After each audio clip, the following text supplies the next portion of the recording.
कुछ लोग पूछते हैं क्या ये दूसरी लहर पिछले साल की पहली लहर से ज़्यादा गंभीर है, तो भैया आप देख ही रहे हैं, इसमें यंग हैं, इसमें चिल्ड्रन हैं, ये सारे के सारे जो है ज़्यादा प्रभावित हो रहे हैं, वो उनको दिक्कत हो ही रही है।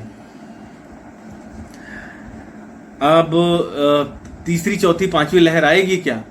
तो अगर हमारा व्यवहार ऐसा ही रहा जिस प्रकार से हम हैं, मास्क नहीं लगाएंगे, फिजिकल डिस्टेंसिंग नहीं करेंगे, तो ज़रूर आएगी। इंफ्रास्ट्रक्चर पे भी फ़र्क पड़ेगा और ऐसे में फिर हमारे लिए संभालना बहुत मुश्किल होगा। तो हम दूसरी लहर पे ही इसको ख़त्म कर दें, सारी जितनी भी प्रोटोकॉल्स हैं उनको फॉलो करें और बिल्कुल ठीक रहेंगे।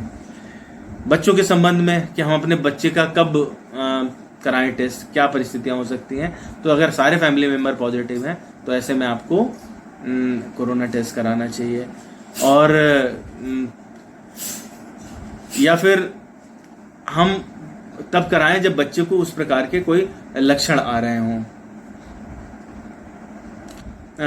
ऐसे में ये 3 चीजें। तीसरा है कि अगर बुखार आया है बच्चे को तो लगातार अगर 3 दिन तक आ रहा है, उतर नहीं रहा है, तो जरूर टेस्ट कराएं, इसमें कोरोना होने के चांसेस है। कौन सा टेस्ट कराएं?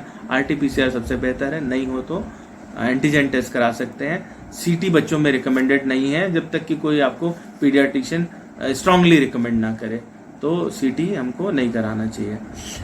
अब है कि परिवार में विभिन्न परिस्थितियां हैं, क्या क्या हो सकती हैं और कैसे संभलें। तो अगर माँ और बच्चा दोनों पॉजिटिव हैं, दोनों गंभीर रूप से नहीं है बीमार, तो ऐसे में दोनों को एक साथ रख सकते हैं। यदि माँ पॉजिटिव हो गई है लेकिन बच्चा निगेटिव है और माँ जो है बहुत गंभीर नहीं है, तो भी दोनों को साथ में रख सकते हैं। अगर माता पिता दोनों पॉजिटिव हो गए हैं और कोई घर में देखने वाला नहीं है, तो ऐसे में मजबूरी है, आपको उनको साथ में रखना पड़ेगा। अगर कोई देखने वाला है तो कोशिश करें कि उनसे आइसोलेटेड रखें, लेकिन इन सभी चीज़ों में सारे प्रिकॉशन, जितने प्रिकॉशन कोविड के हैं वो हमको लेने चाहिए। बच्चों को मास्क पहनाना चाहिए, बिल्कुल पहनना चाहिए। अभी रिकमेंडेशन है 2 साल से बड़े बच्चों को मास्क पहनाना चाहिए। छोटे बच्चों में आपको ज़्यादा ध्यान रखना पड़ेगा, बार बार उनका मास्क ठीक करना पड़ेगा, उनको एडजस्ट करना पड़ेगा, उन्हें सिखाना पड़ेगा कि हैंड हाइजीन कैसे करनी है। ये सब चीज़ें तो उनमें ज़्यादा मेहनत करनी पड़ेंगी। परंतु एक खुशखबरी ये है कि लगभग 1 से 2% ही होते हैं जो बहुत सीरियस होते हैं और उन्हें ICU उपचार की ज़रूरत होती है, बाकी लोग ऐसे ही ठीक हो जाते हैं। ये सबसे ज़्यादा पूछा जाने वाला सवाल है जो मेरे पास आता है कि अभी azithromycin, ivermectin, doxycycline, hydrochloroquine, Ayurvedic की दवाएं और होम्योपैथिक की दवाएं, तो भैया किसी का भी कोई वैज्ञानिक प्रमाण नहीं है। इनमें से कोई भी दवा आप बिना डॉक्टरी सलाह के ना लें। आमतौर पर माइल्ड केसेस में हम किसी को ये दवा कोई भी इनमें से नहीं देते हैं।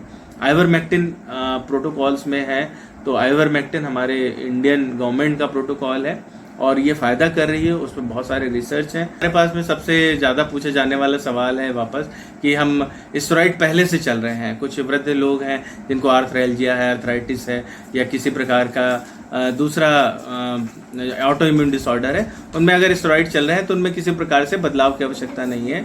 आप इन दवाओं के साथ में वो सारी दवाएं कंटिन्यू कर सकते हैं। लोग यही जो एंटीवायरल हैं, फेविपिराविर, रेमडेसिविर, टोसिलिजुमैब, इनके सब के बारे में पूछते हैं कि इनका उपयोग कब करना है।